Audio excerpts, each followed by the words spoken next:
have only one Earth, our living planet,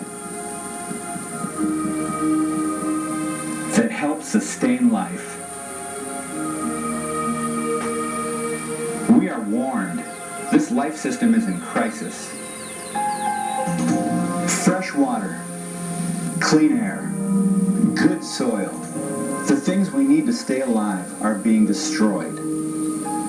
Sustaining the environment is something we all have a vested interest in. After all, who wants to pollute the water or the land? Everything that you and I use comes from the land. Food is grown or raised on land. It also provides the materials used in everything, ranging from cars and tools to clothing and silverware. Property is also essential for a family to build their home. Sustaining our environment has led us down the road to a movement known as environmentalism. Yet, a strange thing happened. Environmentalism came to a fork in the road, and while the rhetoric took one route, the agenda took another.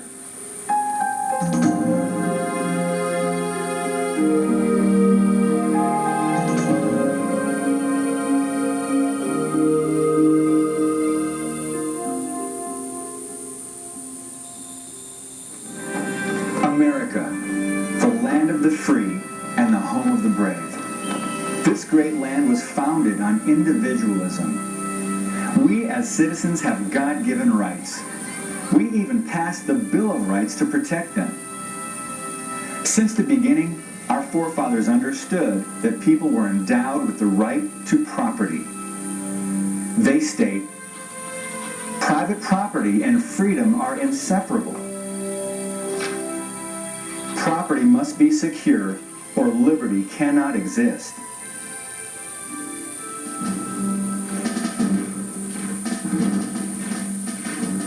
Our forefathers knew the dangers of big government and how it can threaten the rights of the people. They overthrew a government that told people what to do in critical aspects of their lives. For the first time in history, a document was created that protected the rights of citizens through limited government. We as Americans have the God-given rights to life, liberty, and the pursuit of happiness. For generations, Americans have fought to protect our great land and freedom. Today, the fight not only continues, but expands to many areas, including our environment.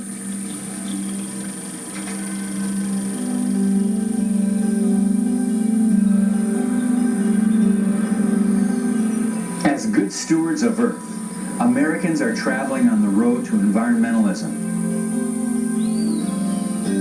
Recycling has been a common practice for most of human history. One of the first big pushes occurred in the 1970s through government mandates.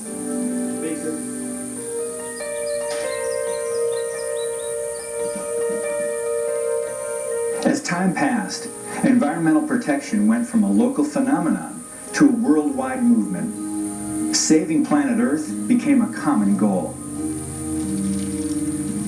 This goal took shape through the United Nations.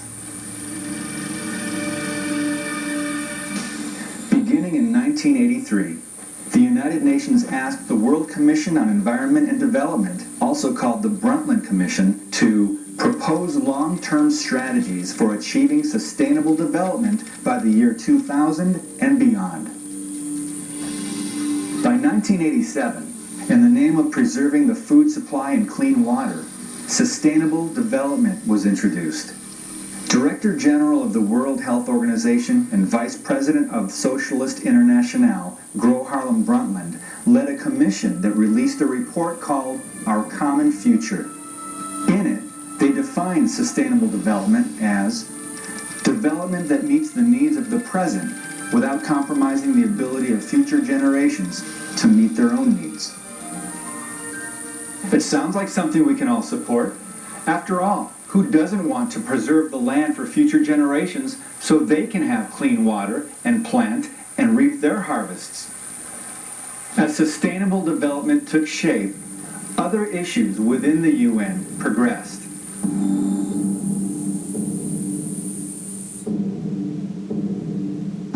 In 1992, an Earth Summit was convened under the auspices of the UN to formulate policy for the world environmental movement.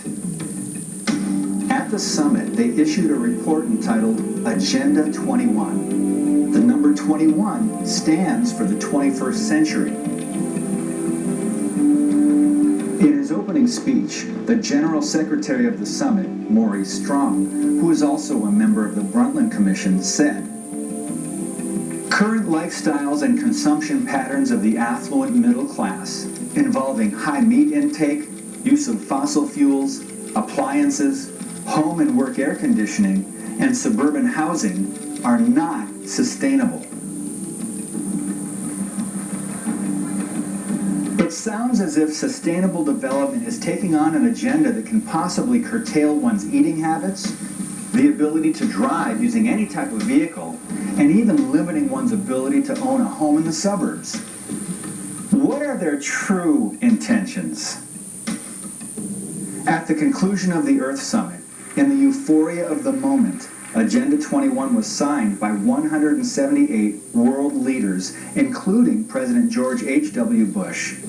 Since then, subsequent events have led American leaders, including Presidents Clinton and Obama, to sign further agreements and executive orders implementing Agenda 21.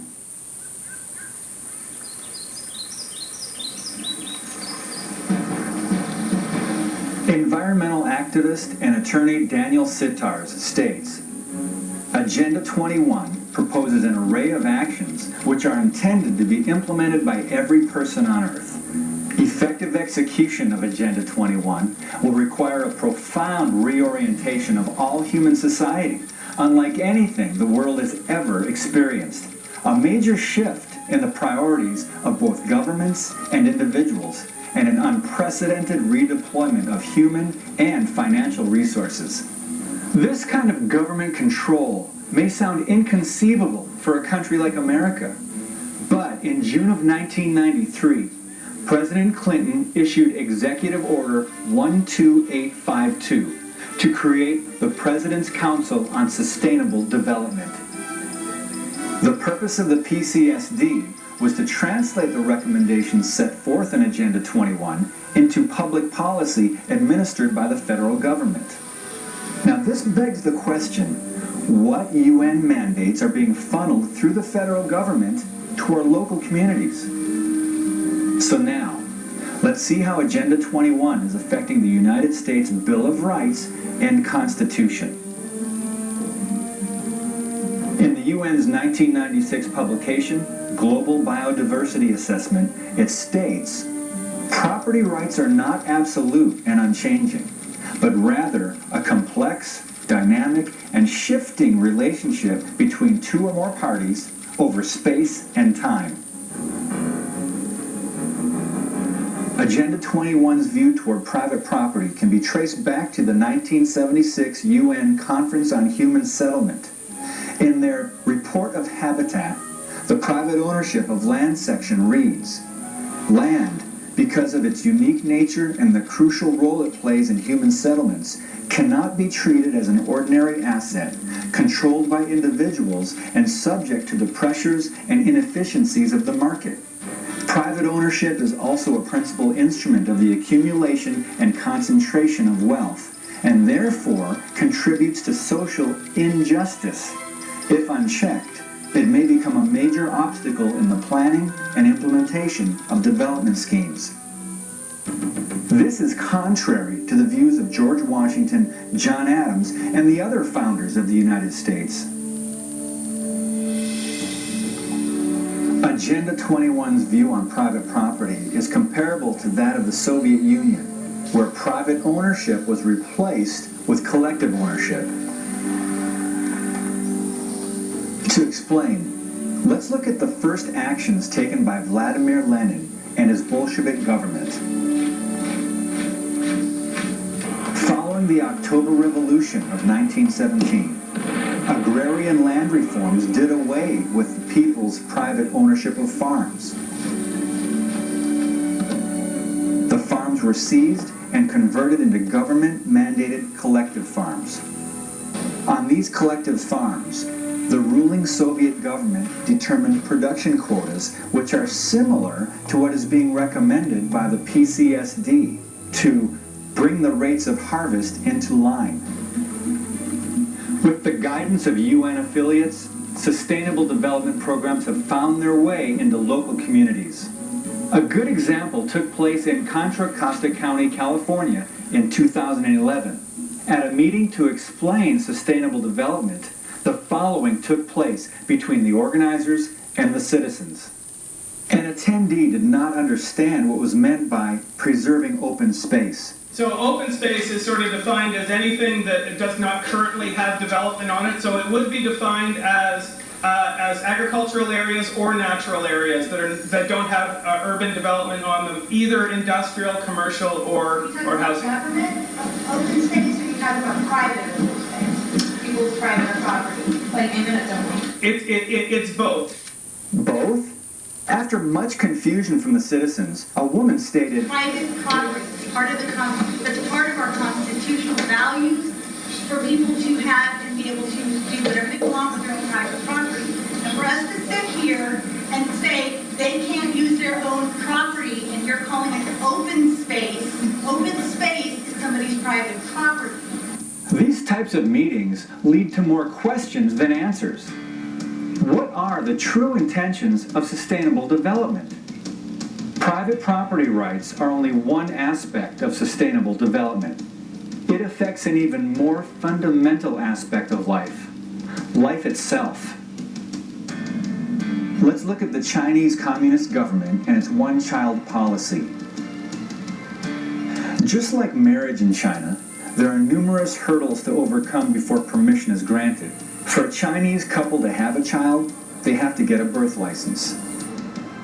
In order for the couple to get a license, they have to go through a procedure that runs through local Communist Party functionaries. Without a birth license, no hospital or doctor can treat the mother or the child before, during, or after the birth. The Chinese are required to inform the authorities of any illegal birth. In short, the Chinese government is in complete control.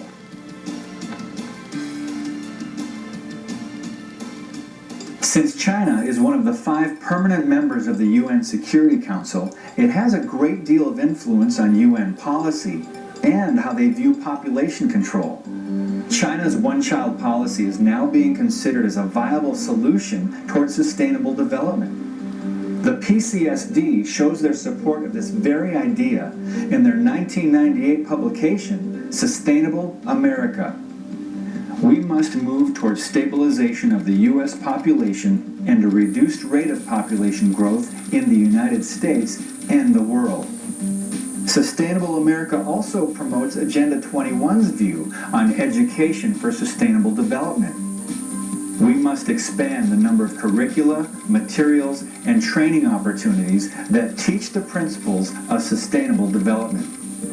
Generally speaking, it sounds as if the UN is altering children's school or college curriculum to improve the quality of education. On the surface, this sounds very positive. But is something missing here? What exactly are they changing? And how is this going to be implemented? Looking at the big picture, how is this directly affecting us and our individual freedom? It extends into many areas at state levels. One in particular is recommending large-scale training of new government workers to enforce sustainable development. A good example is taking place in Madison, Wisconsin. In the publication, Building a More Sustainable Future in Wisconsin, it emphasizes the importance of state and federal training and education programs to generate educators, facilitators, and motivators who would be capable of going into individual homes and helping people develop their own personalized sustainability action plans. This sounds as if, for the good of our communities, we can look forward to trained government employees entering our homes. How will this directly violate your freedom? Agenda 21 is much more than private property, population control, and education. It affects nearly every aspect of your life. The following is a partial list of what Agenda 21 also promotes. Relocating people from rural areas to cities, higher gas prices, manipulating transportation patterns, forbidding human access to land, seizure of private property, restricting the amount of water use, additional taxing, restricting the amount of waste, forced community involvement, and the list goes on. In support of saving the earth, affiliates of the UN have continued to expand into local communities through programs known as Local Agenda 21. The main organization that local governments join to be part of Local Agenda 21 is ICLEI. ICLEI stands for the International Council for Local Environmental Initiatives.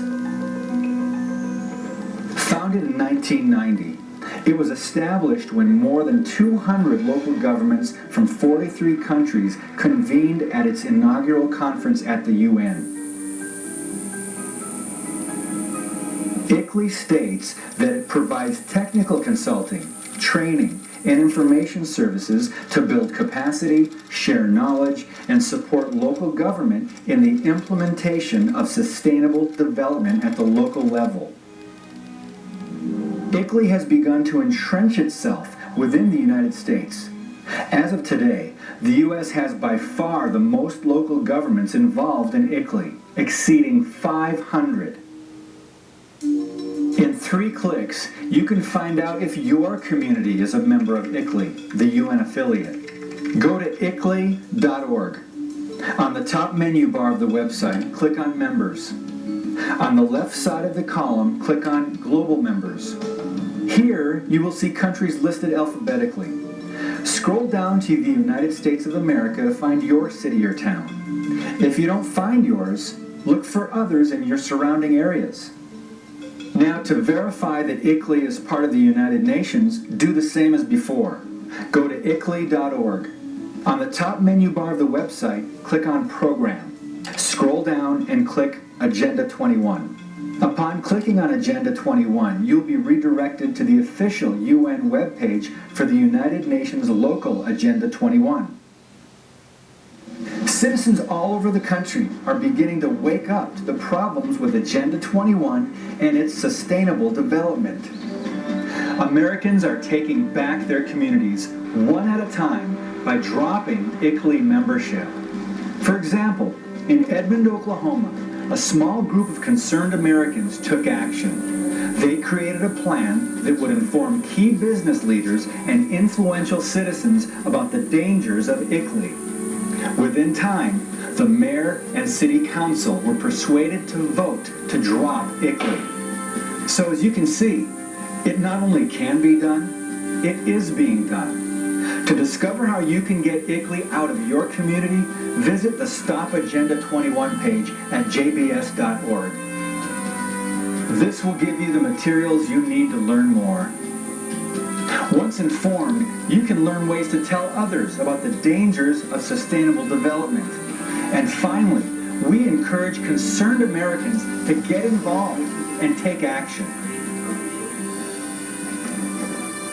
Samuel Adams once said, "The liberties of our country, the freedom of our civil constitution are worth defending against all hazards, and it is our duty to defend them against all attacks."